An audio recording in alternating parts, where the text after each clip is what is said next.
Hola hola, j'espère que ça va bien. On se retrouve pour une nouvelle vidéo intuitive, un petit tirage. Avant de commencer, je vous invite à liker, commenter, partager, me suivre sur Instagram. En fait, l'engagement, voilà, sur la chaîne, sur les réseaux, les commentaires, les likes, tout ça, c'est la meilleure façon d'encourager mon travail, de me dire que ça vous plaît. Donc, c'est cool, si vous le faites. Alors, j'ai tiré en carte du jour le pendule.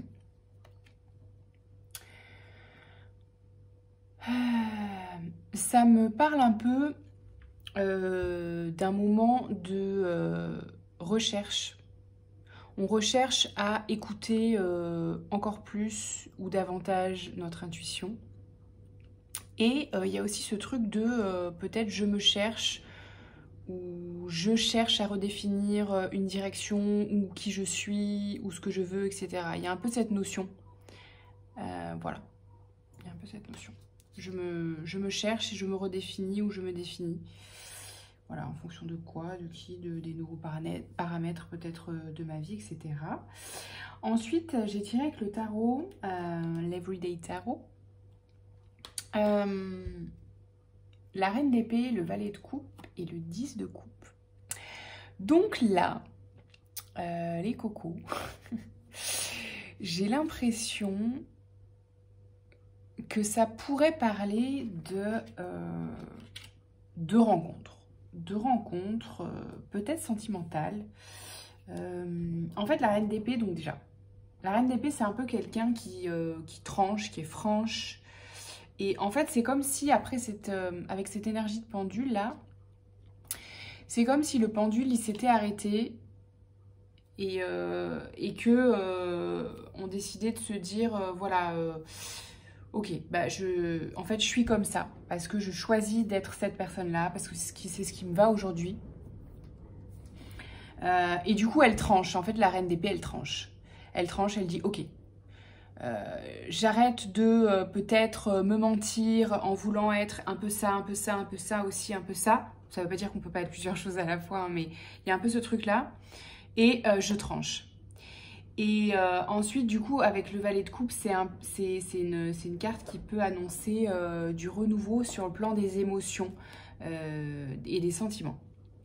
Ça peut annoncer un nouveau crush, quoi, une nouvelle rencontre, des nouveaux sentiments naissants. Et le 10 de coupe derrière, c'est une carte vraiment d'épanouissement, de bonheur partagé, d'amour partagé. C'est un peu la petite maison dans la prairie, le bonheur, genre les petits oiseaux qui chantent dans les arbres. C'est un peu ça. Et du coup, voilà. Moi, ça me fait un peu aller plutôt sur le plan sentimental, mais vous adapter, ça peut aussi très bien s'adapter à un projet pro qui est naissant et qui vient du cœur. Et vous voyez, vous pouvez adapter aux sphères de votre vie, comme c'est une vidéo générale, vous adaptez à ce qui vous parle, vous. Ok. Ensuite, j'ai tiré sur la seconde ligne As de coupe, 4 d'épée et 8 de bâton. Donc là, ça me reparle encore d'amour, en tout cas de quelque chose qui nous tient à cœur, qui est plein d'émotions en tout cas. L'As de coupe, c'est vraiment, on déborde de joie, d'émotions, donc c'est des choses très positives. C'est des cartes conseils et ressources, donc pardon. Donc les ressources pour moi là, c'est vraiment d'écouter son cœur, et puis avec le 4 d'épée au milieu, c'est un peu une carte d'immobilité. Ça me dit qu'il n'y a rien à faire en fait. Il n'y a pas forcément quelque chose à faire de précis parce qu'on est tout le temps... voilà, quand on cherche des conseils, quand on est trop peut-être dans le faire, justement, on recherche un petit peu, voilà, qu'est-ce que j'ai à faire pour avancer. Là, j'ai le sentiment qu'il n'y a pas grand-chose à faire et que justement, juste en écoutant son cœur et en laissant faire, en fait, ça peut aller assez vite, en fait. Donc, juste laisser faire, en fait. Être soi, laisser faire, et ça peut aller très vite sans qu'on ait à faire grand-chose. Voilà, c'est cool. Du coup, ensuite, j'ai tiré le 9 d'épée, le 8 de coupe. Les amoureux. Donc, vous voyez, il y a encore, ça parle quand même beaucoup de bonheur et d'épanouissement sur le plan des sentiments et des émotions, vous voyez. Donc là, ça me dit que ça peut faire remonter, évidemment, peut-être pas mal de peur et d'anxiété avec le 9 d'épée.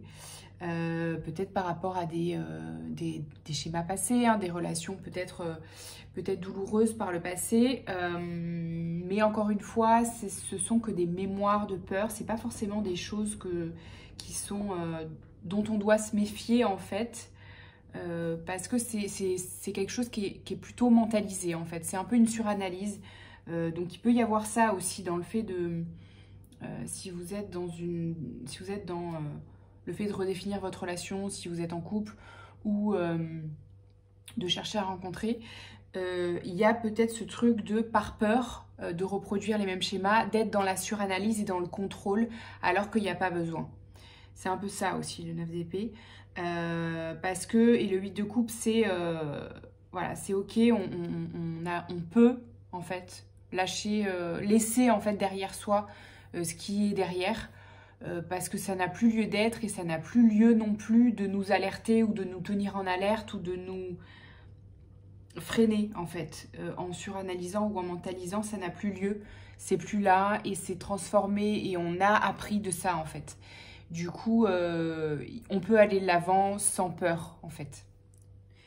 Et du coup, les amoureux, évidemment, ça peut parler de rencontres, de partenaires, etc. Ça peut aussi parler de choix, de désirs naissants aussi. Ouais, ça peut parler de désirs charnels aussi. Ça peut parler de rencontres, mais ça peut parler aussi un peu de croiser des chemins. Mais là, c'est vrai que dans le contexte, bon, on peut peut-être imaginer que ça parle plutôt, ouais, parce que j'ai vu la pomme après, la pomme d'Adam, de désir en fait, de s'autoriser. De s'autoriser à laisser naître peut-être un désir, une attirance physique, etc. Ou renaître, hein, vous adaptez si c'est dans votre couple actuel. Ou si c'est parce que vous cherchez à rencontrer, vous avez rencontré quelqu'un, etc. Et derrière, il y a une carte de plus qui est tombée, c'est le 5 d'épée. Le 5 d'épée, c'est une carte qui peut parler de conflit, mais dans le sens, ça peut être aussi une relation gagnant-perdant, ouais, d'avoir le dernier mot, etc. Donc, derrière les amoureux, je sais pas, je vais peut-être demander une carte supplémentaire pour éclaircir pourquoi elle est sortie cette carte. Qu'est-ce que ça veut nous dire, ce 5 d'épée? Le jugement, c'est une belle carte, j'adore cette carte parce que c'est une carte de renaissance, de reconnaissance aussi, d'être au bon endroit, à la bonne place, avec la bonne personne. Donc, ok.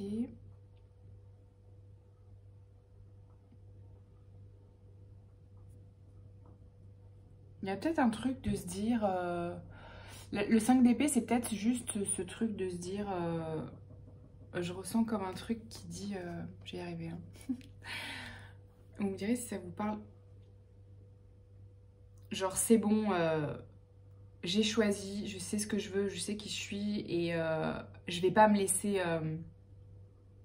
je vais pas me laisser freiner par mes peurs passées ou pire, par les schémas de relations passées, etc. Genre, ce serait me tirer une balle dans le pied, quoi. Donc, c'est comme si on avait le dernier mot sur ses propres peurs, un peu. C'est un peu ça que je ressens. Et que du coup, on s'autorisait enfin le bonheur, en fait. On s'autorisait enfin à voilà, lâcher cette suranalyse, cette suranxiété, etc. qui nous maintient, en fait, ouais, dans un état...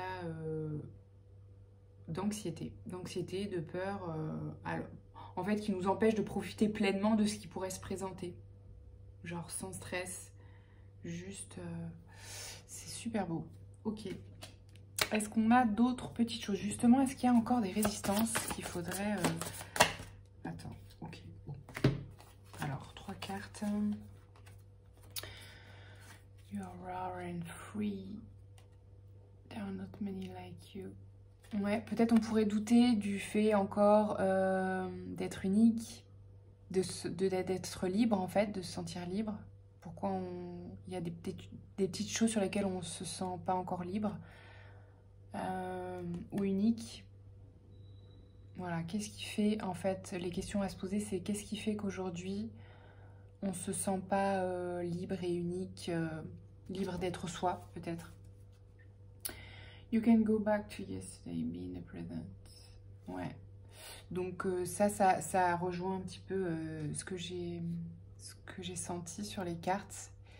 C'est voilà, laisser le passé au passé et juste être là. Profiter de l'instant. Profiter de ce qui se présente. Law is not justice, rules that are not fair.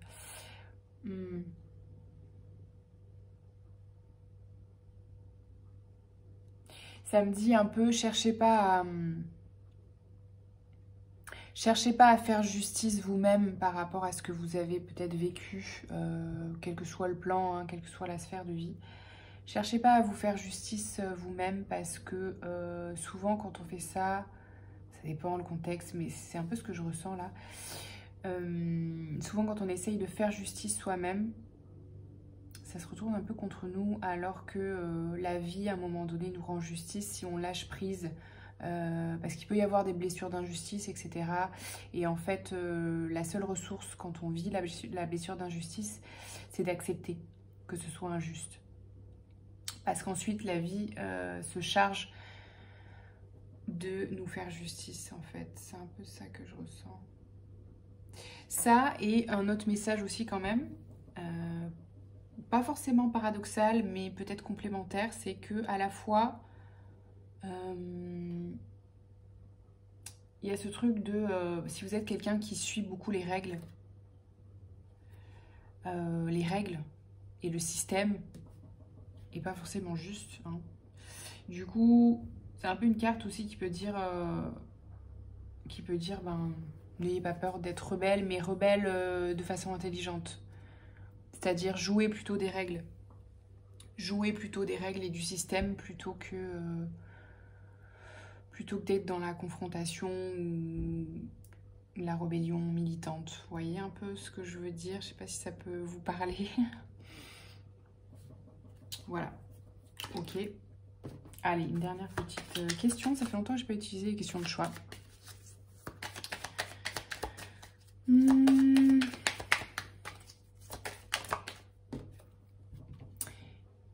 Qu'est-ce qu'un être infini choisirait? Je suis un être qui va au-delà de mon corps physique. Je n'ai pas besoin de carapace, de pare-feu, anti-culpabilité, anti-jugement pour exister. Je laisse exprimer mes désirs, j'ose. Moi, ça rejoint un peu, hein. Ça rejoint un peu ce truc de ça y est, je choisis d'être qui je suis. Voilà. Sans compromis, pas besoin de masque, pas besoin de carapace, pas besoin de pare-feu, pas besoin de jugement. Et de se laisser voilà, guider par ses désirs et ses envies sur tous les plans. Ok, c'est cool. Et bien, profitez bien. J'ai envie de tirer une dernière carte, petite ressource de l'oracle. Petit oracle victorien, et on se laissera sur ça. Juste une, les amis. Ouais. Les photographies de tes souvenirs pardonnent ceux qui, d'amertume ou de regret, peuvent encore te tourmenter. Le passé ne saurait changer. Demain reste à inventer. Bah, décidément, hein, c'est toujours le même message. Mais c'est cool. C'est cool, du coup, c'est vraiment ça, en fait, peut-être qu'il reste à transformer, voilà, en ce moment. C'est bon. Arrêtez de suranalyser les blessures du passé, les schémas, de faire attention de ne pas reproduire. C'est bon, c'est passé, c'est fini. C'est clos. C'est clos. Il reste juste aujourd'hui à inventer, j'ai envie de dire. Plus que demain encore. Voilà. Allez, ben, profitez bien. Prenez soin de vous, kiffez votre life et à bientôt.